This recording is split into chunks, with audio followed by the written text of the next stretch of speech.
Hi, everybody. I have another success story. I want to bring to you one of my clients. Sean, why don't you say your name and the company you sold? Yeah, I'm Sean Roberts, and the company that we sold with Nate is BrandDepot.com. Sean, how did we get connected? I think we've been friends on Facebook. Was it there, or how, like what was it that stood out that I'm a broker and you wanted to reach out to me?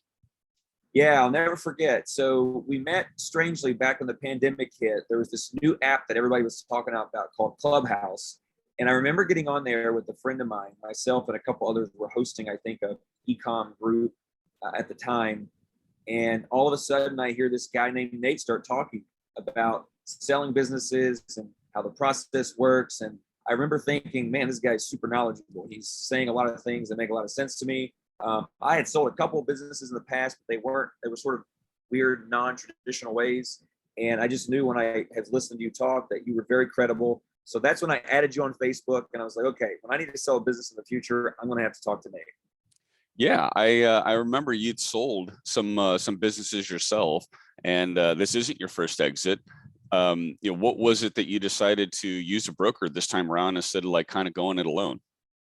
Yeah, so a lot of times in the past, what I'd had were pretty straightforward websites that they just weren't very, they didn't require, they weren't very complex. They were pretty straightforward. This business in particular, because of the nature of the business and the things surrounding the business, it required a more sophisticated buyer, and it required a person to help us guide that buyer in the process. In fact, I tried to sell this business myself before I linked up with you, and I did not have success because of the nature of the business and how it was. So after trying for just a few months, I was like, I'm not getting anywhere. I got to reach out to somebody who knows what they're doing. So that's when I got in contact with you to sell it. I'm going to show you. I've never done this before in a testimonial. I'm going to share with you a screenshot or like kind of the in what I'm seeing when we start talking to buyers. There's nothing confidential here, so as long as you're okay with me sharing the name of the company, Sure. which we've already talked about, I'm going to show my screen and kind of explain to folks that are watching what happens. So this is my side of my inbox. When we list a business like we did with yours, we have a teaser and stuff that's confidential that goes out. We don't list a company name or anything like that. People see basically there's like kind of a headline, and I use this keyword to pull it up in my inbox real easily because 28% repeat order rate was a keyword that came up. But basically, a business to business e-commerce business, a little repetitive there, offering customized stickers, hats, shirts, and more.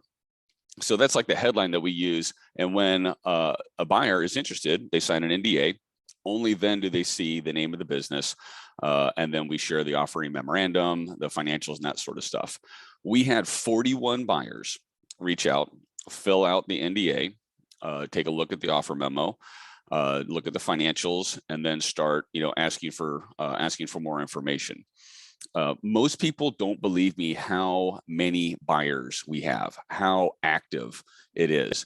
I didn't believe Jason and Ron, the founders of Website Closer, several years ago, before I was a broker, that we've got tens of thousands of buyers on our email list. This is the power of Website Closers. We are the marketplace. We're like the MLS for e-commerce businesses. So for folks that are out there that are curious about selling these businesses and hearing your story, sounded like, as you were trying to go through the process yourself and having successfully done that before, you turned to a marketplace to be able to bring this to more buyers that were interested in it. Does that sound about right? That's correct. And I'll add one more thing to that. The other thing I would add is I'd never seen that before, what you just showed me. But the thing is I remember getting on the phone with a few different prospective buyers, and you guys had done a great job. So one of the things with you try to sell something yourself, you pretty much have to do your own filter, and we're not always the best at that because we pretty much are trying to take every single call or email. Like once to set up a call that you can, but with you guys really filtered out. And I will say that the folks that we talked to, even the people who didn't buy, every single one of them were qualified, and every single one of them could have purchased the business if they had wanted to, if it was in their interest of their strategic goals of what they were accomplishing. It just turns out those alignments, the ones who didn't buy, they were qualified. It just didn't match their strategic goals. The buyer who ended up buying it met the strategic goal very clearly. So all the people we got on the phone with were super qualified. Yeah, that's a really good point. You know, with 41 buyers interested in it, I don't want you to be on 41 phone calls. I Right. want to have, you know, very strategic fits. I want to have people that are well qualified. They are funded. They have a strategic fit. They have some experience with acquisitions. If they don't, that's fine too. I'll work with first-time buyers. We have to hold their hand, and sometimes we have to help them with financing. We've got to guide them through the process. We're well equipped to do that. You know, one of the things that I'm always looking for is cash buyers and buyers with multiple acquisition expertise. So they are professional, and that's what we found for you. So it was a good fit.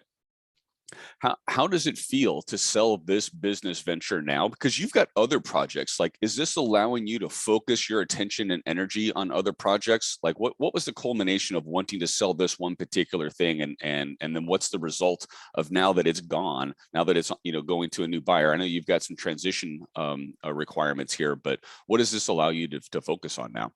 Well, you hit the nail on the head. It allows us to free up the time and even additional capital to focus on other projects that I have. It seems like every time you have an exit, there's a goal that you have, the next stepping stone that you want to accomplish. And this allows me to do that with the projects that I have, particularly software related. But it allows us to focus on that, and it gives us some capital running room to infuse in that business as well. So it accomplishes a couple of different things. And this exit, you know, it's meaningful, you know, for you and your family. What's it going to do for you? You're going to get a little bit of extra time to spend with the family. Is there, or is it just right back to the grindstone and putting effort, you know, in with business partners and working on that software that you were talking about? Yeah. So I would say is depending on the personality. So if you have a business and you're looking to sell it to spend more time with your family, you can absolutely do that. If you're looking to have a business to sell, so you can go out and spend a year on a sabbatical, hanging out with Nate down at, where are you, Costa Rica? Puerto Rico. Do that, you can go down there and do that too. But selling a business gives you the freedom and the opportunity to do all those things. For me personally, it's back to the grind because I have other projects that I'm trying to also eventually exit, probably through you, Nate, actually. So I have those goals that I have in mind. And so that's for me. But for whoever's selling a business, whatever their interests and whatever their desires are, they can do whatever they want. Do you have a sense of accomplishment or like validation when you have an exit like this? Like what is the, like, getting the actual wire mean to you, the money in the bank? What's that validation or acknowledgement mean to you? Yeah, it's funny because as entrepreneurs, as online business people, we always wonder, what's our benchmark? What's our metric of success? And how do you define that? And I can't answer that for everybody else, but I do know that whenever you sell a business, that means you've built a product that somebody else, a very sophisticated buyer, recognizes as valuable. And when they send the wire, that's confirmation that that buyer believes in the product that you made, and it does mean a lot. I can't tell you what success means for everybody, but for me, it is just, it's very humbling, and it's very amazing to be able to get a wire, meaning that, hey, we've got a product that somebody wants. So the business, like, how long have you been running this business? Maybe you can share a little bit about like the backstory of it. Yeah, so this business we started a couple years ago. It's actually, I guess, in terms of selling a business, it would be, I guess, considered, Nate, a relatively newer baby from what you probably traditional see. In fact, I know often you talk about, hey, the business needs to be in existence for 3+ years and all these different things. And in this situation, it was a little newer. But the thing is that the buyer was the right buyer. And I guess our background and experience, and we were able to do things faster than maybe other people have because of what we've done in the past and what we've built. And so it was a little newer, but we started a couple years ago, and we grew it a little slowly at first, and then we found the right products for scale. And we were able to scale it up. And I have, it's done very well in a very short period of time. Yeah, I think, like, typically I like to see 2 years of a track record. 3 years is great as well. We have definitely had some case studies where the businesses are between 1 year old and 2 years old. So like 14 months, 16 months, 18 months, stuff like that. And they will still sell. I think for the buyer, they're buying cash flow. So it needs to be making a profit. It needs to be growing in profit. That, just that is in the simplest terms what, how these businesses sell for a multiple that's worth it, something over 3 times, it at that, kind of 2x range. Sometimes people are kind of like, well, I can just keep running this myself. I may just want to keep running it myself. If they've got multiple ventures going on and this one isn't like their baby, then, maybe that makes sense for them to go ahead and sell. But that growing revenue, that growing profit is so important to these buyers, because that's the ongoing treasure of the business. And you had that, and you had a track record, and we found a strategic, somebody that had, you had kind of a missing piece of the puzzle for them. And we talked about that as we were discussing them, and kind of trying to put the puzzle pieces together, because the buyers aren't going to reveal all their cards to us. They want to keep some things, close to their chest. And, I think that was, at the end of the day, what sealed the deal. And it was really interesting to see. It's funny. There's a couple points on that. The first one is, this goes back to the just plethora of buyers that you all have on your list. The fact that you had a buyer that fit our specific strategic buyer that would need to buy this business is absolutely stunningly amazing. And I know people that don't know the story don't understand that, but the fact that you had a buyer that fit the fact that you had the kind of buyer that you had for us, which was a perfect match, it reveals how many buyers you have from different walks of life. And there's really probably not, I can't imagine a business online. I can't imagine a business or a website that you guys could not sell based on just knowing the buyer you found for us. And that's number one. And number two is, well, I forgot my second point. I was so caught off on that, but I forgot my second point. But that's my first point, and that was a very big one. You guys have buyers for everybody. We do. And in that niche, that buyer had, they were professionally prepared. They had a document outlining the other strategic acquisitions. So when we saw it, we're like, wow, okay, this one's serious. They've got the experience. They've done, they're in the process of acquiring, similar, things that fit for them either vertically or horizontally with, with that entire kind of like sector, which is really, really interesting. I never really know what I'm going to get until I have a listing. Unless if I have multiple businesses that I'm listing in the same sector, I already know. And then in this case, this buyer has a strategic, mandate to go acquire others like this. So now I know, okay, well, I'm curious of other folks that are kind of involved in like screen printing or shipping or like related to merchandising, sort of products, hats, shirts, stickers, that sort of thing. Because he's a proven quantity now. He's done, I think you were probably third or fourth transaction he's done with the firm. He's worked with another broker here at Website Closers a couple times. And then when I have these success stories, I go hunting again. I go looking, okay, and you've been a great referral source as well. You've referred several potential listings to me from your network. And, for anyone out there, like I have this on my buy side too. Some people that are thinking about buying also have ventures they are thinking about selling. And anyone that has, they go to a trade show and they bump into another entrepreneur who's selling something online, they hear about that, these businesses are selling. There's a lot of buyers. There's strategic buyers, there's financial buyers, they're of all types.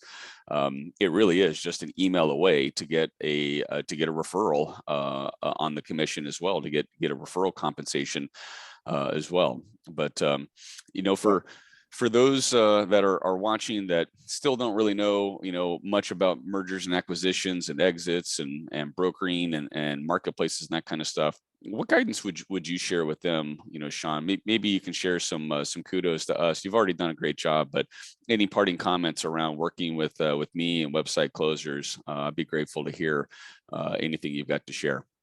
Yeah, I would say that anyone looking to sell a website or sell a business online, that in order for that to be effective and to get the best bang for your buck, the best value for you, you're going to need to understand how the process works. You're going to need to understand what you're going to have prepared it together. It just so happens in this situation, I've done this a few times. I kind of knew what we needed to have together. But if you haven't ever done that, you're going to need somebody in your corner that's going to get the best value, the best multiple. And the only way that's going to happen is somebody who knows what to do. And I have not found a single company, I've not found anyone out there that knows what they're doing better than Nate. And so if you are thinking, and it doesn't matter if your business is only a year and a half, 1.5 years old, like he said, he can still take a look at it. He can still look at the numbers and figure out, okay, this is going to be a potential thing we could potentially sell, or you may want to hold off for a little bit. He's going to know what to do. So it doesn't matter what stage your business is in. If you're looking to sell it, number one, you need to get advice from somebody who's done this many times, like Nate. And number two, you're going to need to have somebody in your corner like Nate who's going to get the best value multiple for you. That's what I would say. Well, you have been very gracious. I'm going to follow up a little bit later. I'd love to get a written testimonial from you on our Google account and on LinkedIn. Sean, you were a pleasure to work with. You've got an opening at any of my invitations for. I still do live events. I've got one coming up in Aspen, Colorado this December. You're absolutely welcome to come. If you want to enjoy some of the magic of Aspen, this will be a bit of a cool experience. We're going to be focusing a little bit more on exit preparation for some others that were in your shoes, or what your shoes were just recently, and maybe again as you decide to bring other things to market later on. And I would be honored to list anything and everything you've got, and from any of your referrals. You're a good guy to work with. You were easy to have the transaction with. I literally just fired a client who was unlikable. They just have a negative tinge, negative energy with them that was just off-putting to buyers, myself, and other associates. And no one at mergers and acquisitions at this level want to do transactions with people they don't like. And so I thank you for being likable, just being genuine and being yourself, and for that to allow the entire transaction to conclude in a very harmonious way. Well, thanks, Nate. I appreciate it. It was a pleasure working with you guys too. It was wonderful. Thanks, Sean. Thank you.